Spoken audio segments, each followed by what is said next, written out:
दोस्तों नमस्कार। स्वागत है आप सभी का एक बार फिर से। दोस्तों अगर आप अपनी लाइफ में कुछ नया सीखना चाहते हैं तो चैनल को सब्सक्राइब जरूर करिएगा।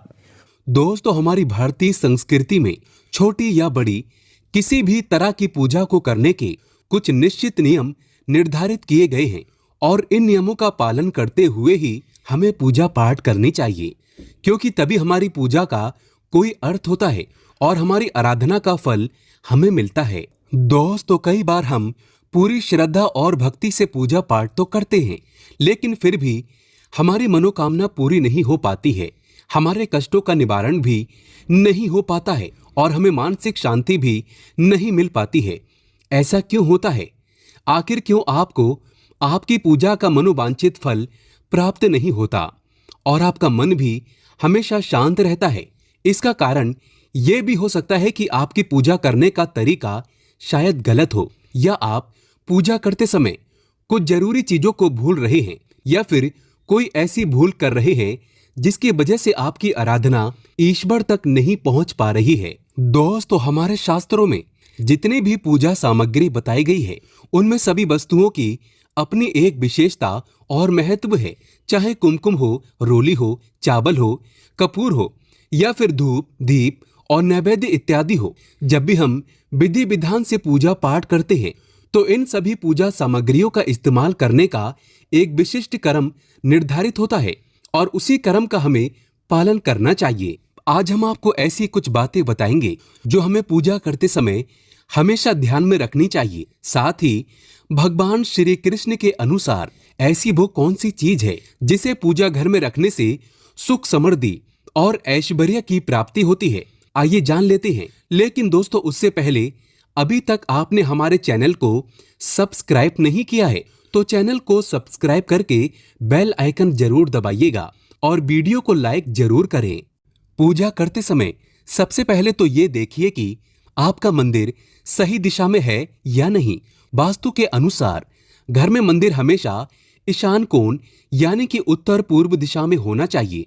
प्रतिदिन सुबह उठकर स्नान आदि से स्वच्छ होकर तथा साफ कपड़े पहनकर ही नियम पूर्वक भगवान की पूजा करनी चाहिए और सुबह शाम ईश्वर के सामने एक दीपक अवश्य ही जलाना चाहिए। मंदिर और उसके आसपास की जगह साफ सुथरी रखें। भगवान को नहलाकर कुमकुम का तिलक लगाकर फूल चढ़ाने चाहिए। हालांकि प्रत्येक घर में पूजा के नियम होते हैं, उन्हीं को ध्यान में रखकर एक कर्मपथ तरीके से पूजा करें। याद रखिए कि भगवान के भोग को कभी भी पूजा के पहले चक्कर झूठा ना करें, इसे सूंघना भी घोर पाप माना जाता है। और साथ ही भगवान पर चढ़ाए जाने वाले फूलों को या फिर धूप, दीप, अगरबत्ती तथा अन्य किसी भी पूजा सामग्री को कभी भी सूंघकर नहीं देखना चाहिए। इसे शास्त्रों की दृष्टि से बिल्कुल भी सही नहीं माना जाता। दोस्तों घंटी तथा शंख को लोग कभी भी और कैसे भी बजा लेते हैं, लेकिन ध्यान रहे कि पूजा करते समय घंटी तथा शंख आदि को बजाने के कुछ विशेष नियम हैं। हमें केवल आरती के समय ही घंटी और शंख को बजाना चाहिए। इससे वातावरण की नकारात्मक ऊर्जा सकारात्मक ऊर्जा में बदल जाती है। दोस्तों हमारी हर पूजा में कलश का एक अलग ही महत्व होता है। शास्त्रों में कलश को पूर्णता का प्रतीक माना गया है।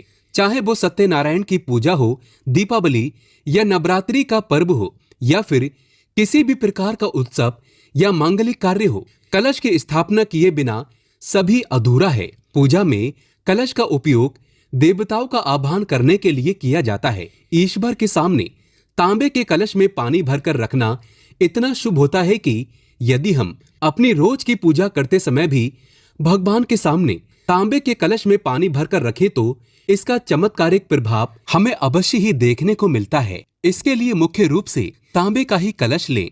कलश पर कुमकुम से स्वास्तिक चिन्ह बनाकर उस पर अक्षत चिपकाएं और मौली बांधें। फिर कलश में शुद्ध पानी भरकर उसमें थोड़ा सा गंगा जल मिला लें। कलश को भगवान के दाईं ओर रखें। फिर भगवान की पूजा करते समय कलश की भी पूजा करें। फिर पूरे मन से भगवान के साथ साथ कलश को भी नमस्कार करें और सभी पवित्र नदियों का आह्वान करें। ये कलश और इसमें भरा हुआ पानी दूसरे दिन की पूजा तक ऐसे ही रहने दें और फिर पूरे घर में छिड़क कर बचा हुआ पानी घर में लगी तुलसी में डाल दें। यकीन मानिए इस अभिमंत्रित जल से दिन भर एक सकारात्मक ऊर्जा निकलती रहती है, जिसके चमत्कार की वजह से आपका पूरा घर अद्भुत शांति से भर जाएगा। इसके पीछे शास्त्रों में अनेकों कारण बताए गए हैं। शास्त्रों में कलश को सुख और समृद्धि का प्रतीक माना गया है। जिस प्रकार जल ही जीवन है और कलश में हम जो जल भरकर रखते हैं, उसकी पूजा करने से हमारा घर और आसपास का वातावरण भी जीवन से भरपूर और सुख समृद्धि से भर जाता है। तो दोस्तों, रोजाना आप भी अपने मंदिर में कलश में पानी भरकर अवश्य रखें। आपको इसका अवश्य लाभ होगा। दीपक जलाने के कितने ज्यादा फायदे आपको अपने जीवन में मिलते हैं और किस प्रकार आपको दीपक जलाना चाहिए, कौन सी दिशा में, जिससे आप बहुत ज्यादा तरक्की प्राप्त कर सके और अपने जीवन में सभी बाधाओं को खत्म कर सके। सबसे पहली बात तो आपको ध्यान में रखनी चाहिए कि अपने घर के मंदिर में रोजाना ही आपको दीपक जलाना चाहिए। कभी भी ऐसा नहीं होना चाहिए कि आपने दीपक ना जलाया हो, क्योंकि घर के मंदिर में रोजाना दीपक जलाना बहुत ही जरूरी होता है। इसी से आपके घर से सभी निगेटिव एनर्जी बाहर निकलती है। अगर आप कोई भी दीपक नहीं जलाते हैं घर के मंदिर में या फिर अपने घर में शाम के समय, तो इससे आपके घर का वातावरण बहुत ज्यादा निगेटिव तो होता ही है, आपके घर की परेशानी भी बहुत ही ज्यादा बढ़ने लगती है। घर का जो मुखिया होता है उसे बहुत ज्यादा ही मेहनत करनी पड़ती है। इसकी वजह से परेशानी, डिप्रेशन और टेंशन में घर का मुखिया पहुंच जाता है। शाम का समय हिंदू धर्म में बहुत ही ज्यादा महत्वपूर्ण माना जाता है और जो लोग शाम के समय कभी भी घी का दीपक या फिर तेल का दीपक अपने घर में नहीं जलाते हैं, तो उनके घर में हमेशा ही मुसीबत बनी रहती है। यानी कि एक मुसीबत से निकलते हैं तो दूसरी मुसीबत में उससे पहले ही फंस जाते हैं और हमेशा ही धन की समस्याएं, परेशानियां बढ़ती रहती हैं। उनके जो बच्चे होते हैं वो भी उनके खिलाफ होने लगते हैं, उनका कहना बिल्कुल भी नहीं मानते हैं। इसी तरह से घर का पूरा माहौल ही दुखपूर्ण होने लगता है। काफी लोग इन चीजों को मानते भी हैं, लेकिन जानते हुए भी उपाय नहीं कर पाते हैं और भूल जाते हैं।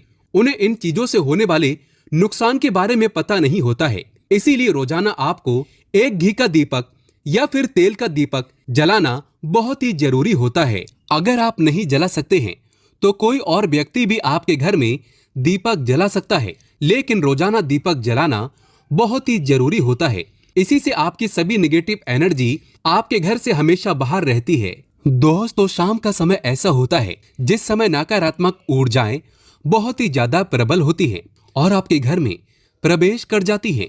ऐसे में अगर आप घर में या घर के मंदिर में दीपक नहीं जलाते हैं तो निगेटिव एनर्जी आपको बहुत ही ज्यादा परेशान करती है, आपके सभी काम बिगाड़ने लगती है। जिस समय सूरज डूब जाता है उसी समय यह निगेटिव एनर्जी बहुत ही ज्यादा प्रबल हो जाती है। उसी समय आपको मुंह हाथ पैर धोकर दीपक जलाना चाहिए। अगर आप खुद नहीं कर सकते हैं तो कोई और व्यक्ति भी आपके लिए ऐसा कर सकता है। दोस्तों, अब जिस घर में बहुत सारे लोग बीमार रहते हैं या फिर बीमारी कभी भी ठीक नहीं होती है, तो यह भी एक संकेत होता है कि आपके घर में बहुत ही ज्यादा नकारात्मक ऊर्जाएं हैं जो परेशानियों को, बीमारियों को, मुसीबतों को बहुत ही ज्यादा बढ़ा रही हैं। इन सभी चीजों को खत्म करने के लिए आपको अपने घर में जब सूरज ढल जाता है तो उस समय घी का दीपक या फिर सरसों के तेल का या फिर तिल के तेल का दीपक भी पूर्व दिशा में आप जला सकते हैं। लेकिन रोजाना इन चीजों को करना बहुत ही जरूरी है, तभी आपको इसके लाभ मिल पाते हैं।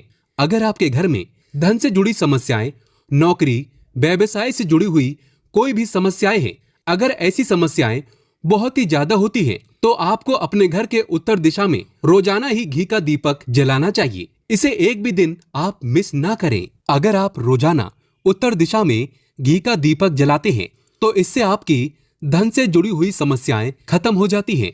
जिन लोगों को नौकरी नहीं मिलती है तो उनको भी नौकरी मिलने लग जाती है। और अगर वही व्यक्ति जिसको परेशानी है और वही अगर रोज दीपक जलाता है तो इससे मिलने वाले फायदे और भी ज्यादा हो जाते हैं। शाम के समय घी का दीपक या फिर तेल का दीपक जलाना बहुत ही जरूरी होता है। आप कभी भी इन चीजों को नजरअंदाज ना किया करें, क्योंकि इन्हीं से आपके जीवन में परेशानियां बढ़ जाती हैं और आपको मुसीबतों का सामना करना पड़ सकता है। आपको ये जानकर हैरानी होगी कि जो भी घी का दीपक आप जलाते हैं उससे जो निकलने वाली ऊर्जाएं होती हैं वो आपके घर में जब फैलती हैं तो इससे घर का माहौल एकदम से सुख में बनने लगता है, यानी कि पॉजिटिव होने लगता है। घर के सभी लोग शांति से रहने लगते हैं। इसी प्रकार से जो तेल का दीपक होता है, ये भी जब जलता है तो इससे आपके आसपास जितनी भी नकारात्मक ऊर्जाएं हैं वो खत्म हो जाती हैं, क्योंकि इन दीपकों से निकलने वाली जो ऊर्जाएं होती हैं, धुआं होता है, वो निगेटिव एनर्जी को बाहर निकालता है और आपके आसपास की एनर्जी को पॉजिटिव बनाता है। तो ये बहुत ही जरूरी चीजें हैं। शाम के समय कभी भी आप इन चीजों को कभी मिस ना किया करें, तभी आप अपने जीवन में सफलता पा सकते हैं और आपकी जितनी भी मनोकामनाएं हैं वो भी पूरी होती हैं। दोस्तों, अब जानते हैं घर के मंदिर में माचिस क्यों नहीं रखना चाहिए। अगर आप मुरझाए हुए फूल, अगरबत्ती की राख और माचिस की तीलियां भगवान के स्थान पर रखते हैं तो इससे आपके घर में कभी भी बरकत नहीं होगी। माचिस की तीली को पूजा रूम में नहीं फैलाना चाहिए। किसी भी तरह से पूजा रूम को गंदा नहीं रखना चाहिए। इससे आपके घर में भगवान का वास कभी नहीं होगा। वास्तुशास्त्र में माचिस जलने के बाद और उसका प्रयोग होने के बाद बहुत ही अशुभ मानी जाती है। माचिस की राख कभी घर में नहीं रखना चाहिए। इसे तुरंत हटा दें। इसे अच्छा नहीं माना जाता। इससे घर में कलेश बढ़ते हैं।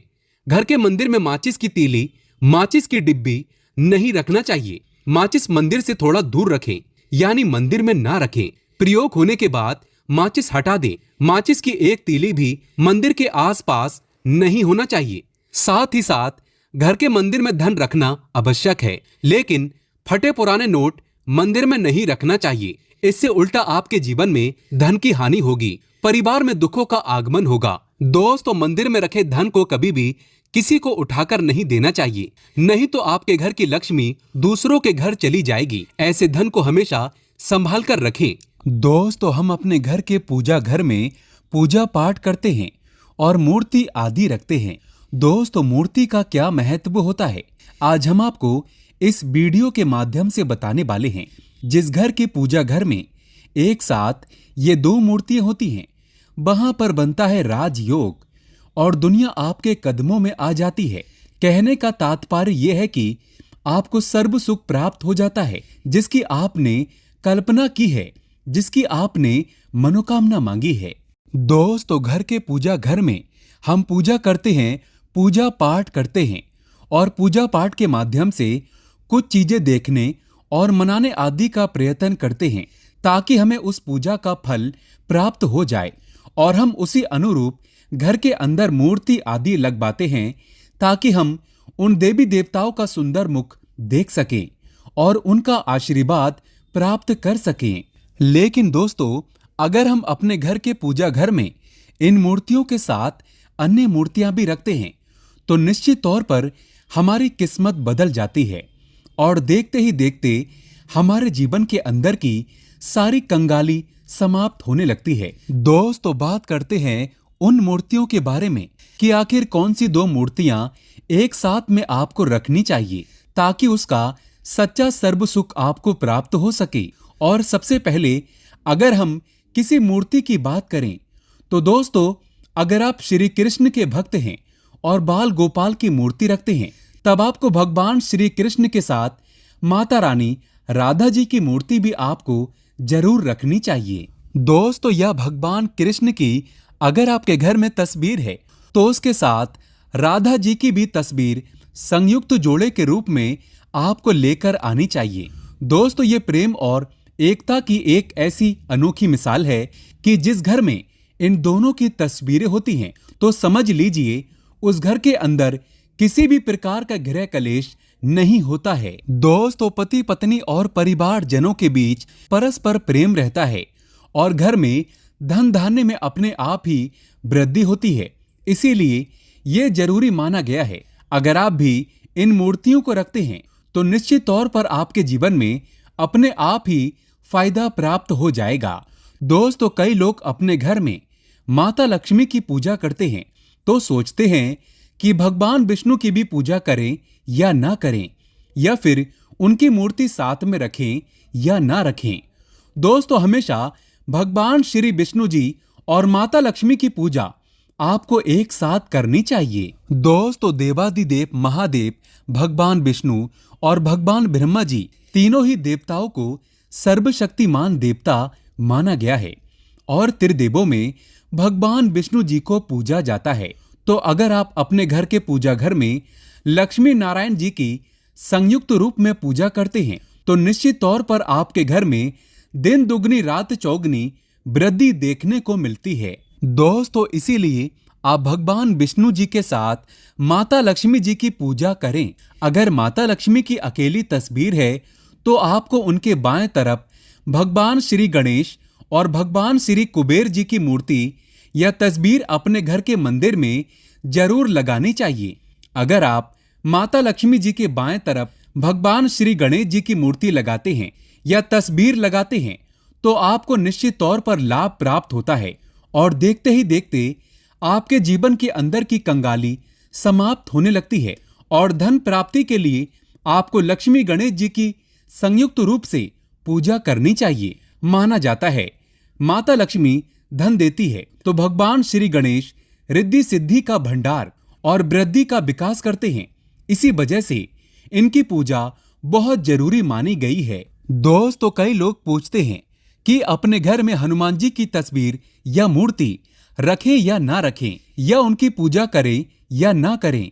दोस्तों, आपको निश्चित तौर पर हनुमान जी की अन्य देवी देवताओं के साथ में भी आप मूर्ति या तस्वीर रख सकते हैं।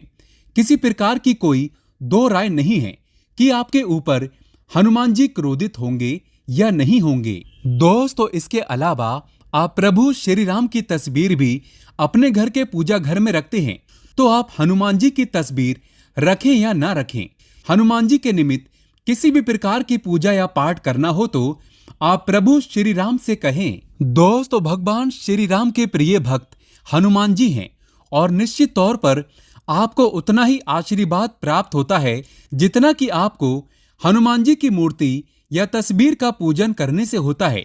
या फिर आप क्या करें, श्री राम दरबार की तस्वीर अपने घर में लेकर आएं और श्री राम दरबार की तस्वीर का पूजन करें, या उनकी मूर्ति या उनके किसी प्रकार की कोई चीज आपके पास है तो आप उनका पूजन करें। इसमें सारे देवी देवताओं का आपको आशीर्वाद प्राप्त हो जाता है। हनुमान जी से लेकर माता सीता, भगवान श्री राम और अन्य देवी देवताओं का भी आशीर्वाद आपको प्राप्त हो जाता है। तो निश्चित तौर पर अपने घर के पूजा घर में एक साथ आप ये तस्वीर रख सकते हैं। आपके जीवन में राजयोग की प्राप्ति हो जाती है। दोस्तों, इसी तरह अगर आप अपने घर के पूजा घर में या किसी अन्य स्थान पर अगर कोई तस्वीर रखना चाहते हैं और उसे लगाकर अपने घर में लाभ प्राप्त करना चाहते हैं तो अपने घर में या पूजा घर में आपको निश्चित तौर पर त्रिदेवों की तस्वीरें या मूर्ति एक ही स्थान पर लाकर जरूर रखनी चाहिए। ब्रह्मा, विष्णु और महेश, इन तीनों की संयुक्त रूप से इनकी एक साथ तस्वीर अपने घर के मंदिर में या अपने घर में कहीं भी लाकर रख देनी चाहिए।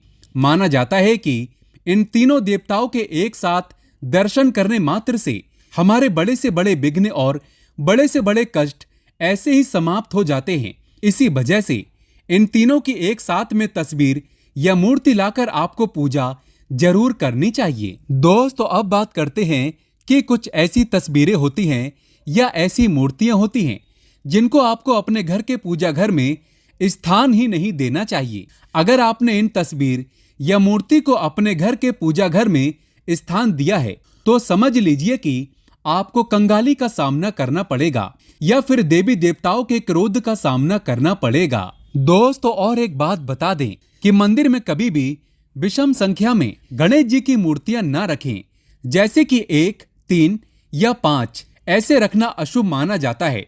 2 मूर्तियों को एक साथ रखना शुभ माना गया है। अगर आप सिर्फ गणेश जी की मूर्ति रखते हैं तो इसके अलावा किसी भी प्रकार की मूर्ति आपको नहीं रखनी चाहिए। दोस्तों, इन्हें स्थापित करते वक्त ध्यान दें कि गणेश जी का चेहरा हमेशा घर के मुख्य दरवाजे की तरफ होना चाहिए ताकि आपको अच्छे और सच्चे धन लाभ की प्राप्ति हो। और इस बात का ध्यान रखें कि घर में अंगूठे से बड़े आकार का शिवलिंग आपको भूल कर भी नहीं रखना चाहिए।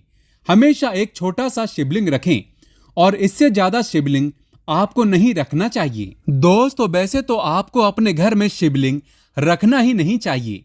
उसके बाद भी अगर आप रखते हैं तो अंगूठे के आकार से बड़ा शिवलिंग आपको नहीं रखना चाहिए।